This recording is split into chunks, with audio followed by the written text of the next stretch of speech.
que ele acha que ele não tem que falar nada. Vamos lá, mais uma vez. Se você tá em casa aí, tá fisgando no teu ouvido, meu, eu sei trabalhar. Se a empresa não me contratar, o azar é dela. Eu concordo com você. Mas, cara, você não prefere que ela te contrate? O azar vai ser maior de quem? Eu acho que aí fica você, cara, um baita de um profissional sem salário. Caramba, eu quero que você seja contratado. Então, o que você precisa entender? Primeira coisa, gente. Primeira regra básica que eu aprendi lá nessas cidades. Se o seu currículo chegou na mão do entrevistador e você está dentro da sala com esse entrevistador, significa que você tem a qualificação que eles estão procurando. Opa!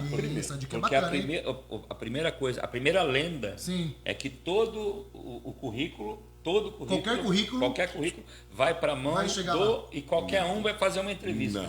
Então, já o fato de fazer a entrevista já te dá um grau de... Se você está ali dentro da sala, já é uma etapa. Se você está ali dentro da sala, você merece estar dentro dessa sala. Olha aí, se pessoal. você está ali falando com o dicas empregador, importantes, hein? você está pronto para ser entrevistado. Então, o que você precisa fazer é transmitir a segurança que ele teve de te chamar na hora da entrevista. A empresa pedia para nós, tinha uma orientação, uma palestra, uma mini palestra de como se comportar em uma entrevista de emprego. Lá eles aprendiam aquilo que eles não deveriam falar, que é muito importante. Mas o mais importante é sempre aquilo que você deve falar numa entrevista de emprego, que é como apresentar o seu currículo de forma específica, de forma de saber vender o teu peixe. Posso dar um exemplo? Com certeza. Vamos lá? Eu tenho 2 candidatos para uma vaga de emprego. A vaga é para servente de prédio, o auxiliar de limpeza predial. E nós temos 2 candidatos com o mesmo perfil que a empresa me pediu. Eu quero um candidato homem, com idade entre 30 e 48 anos de idade. Este candidato tem que ter no mínimo 10 anos de experiência. E o que eu estou contando já aconteceu, tá, gente? Não estou criando, não. É caso real. Nós pegamos esses 2 candidatos, o mesmo currículo, a mesma experiência, a mesma idade, o mesmo porte físico, tudo certinho, escolaridade idêntica. Entraram dentro da sala. E eu pedi para a empresa que eu pudesse acompanhar, para sempre estar aprendendo mais com as empresas, com aquilo que elas querem. Me sentei ao fundo, o candidato e o entrevistador à frente. Entra o primeiro, senhor João. Senhor João, boa tarde. Fala um pouco para mim sobre o seu último emprego. O senhor sabe, né, como está vendo no meu currículo. Eu fazia limpeza, né? E não tinha muito trabalho. Fazia a limpeza no período da manhã, limpava o prédio, arrumava tudo. No período da tarde, recolhia os lixos, limpava mais um pouco. O senhor sabe como é, né? Limpeza. Claro, seu João, claro. Mas dá um pouco mais de detalhe, explica um pouco mais pra gente. Seu João, novamente. O senhor sabe como é, né? Limpeza. Não tenho muito o que falar. A gente fazia a parte da garagem, a parte das escadas, recolhia o lixo.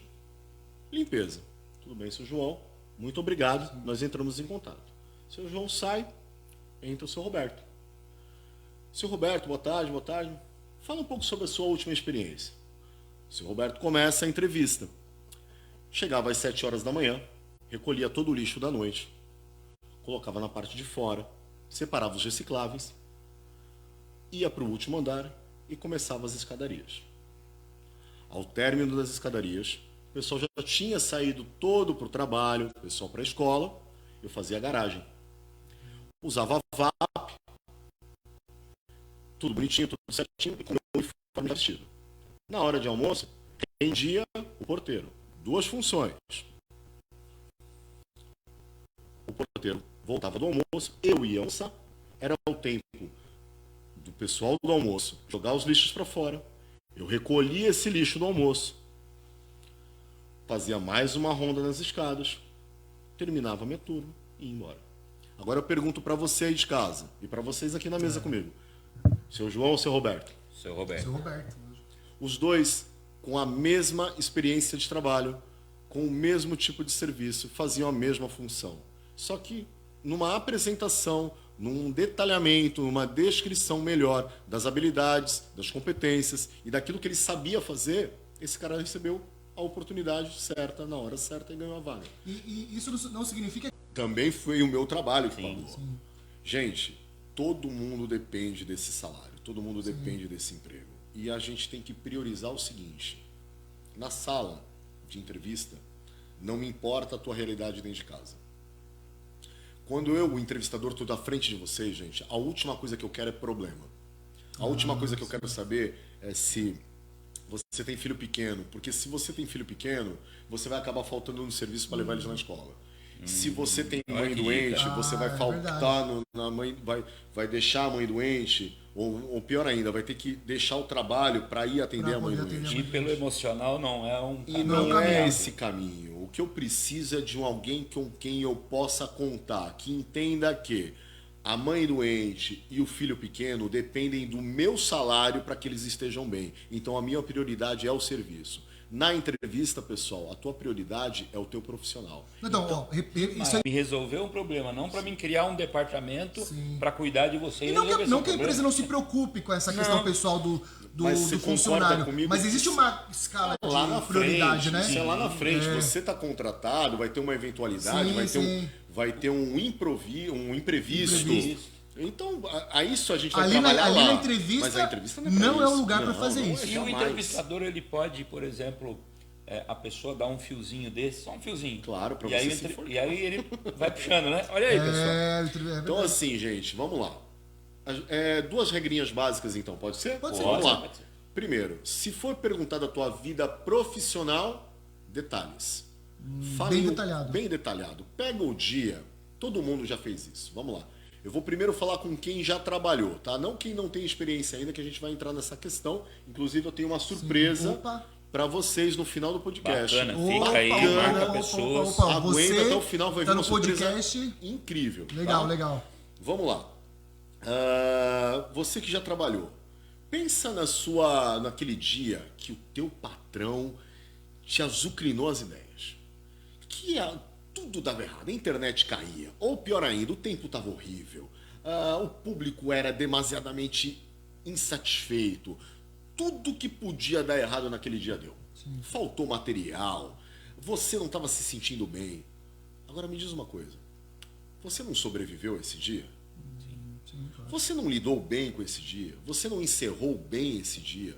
Você não resolveu todos os problemas desse dia?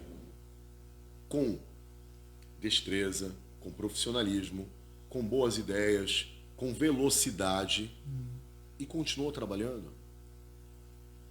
Pega esse dia de exemplo. Se você não sabe o que dizer numa entrevista, pega exatamente esse dia de exemplo. Pega o dia mais cansativo e detalha ele, só que sempre no positivo. Não fala que foi um saco. Não fala que foi difícil. Não fala que era trabalho escravo. Pelo amor de Deus. Fala que não. Você foi lá, implementou, conseguiu, resolveu, completou. Detalhes. Vida profissional, detalhes. Vida pessoal, sim, não, uma risada, um talvez, mas sempre uma resposta curta. Pronto. São as duas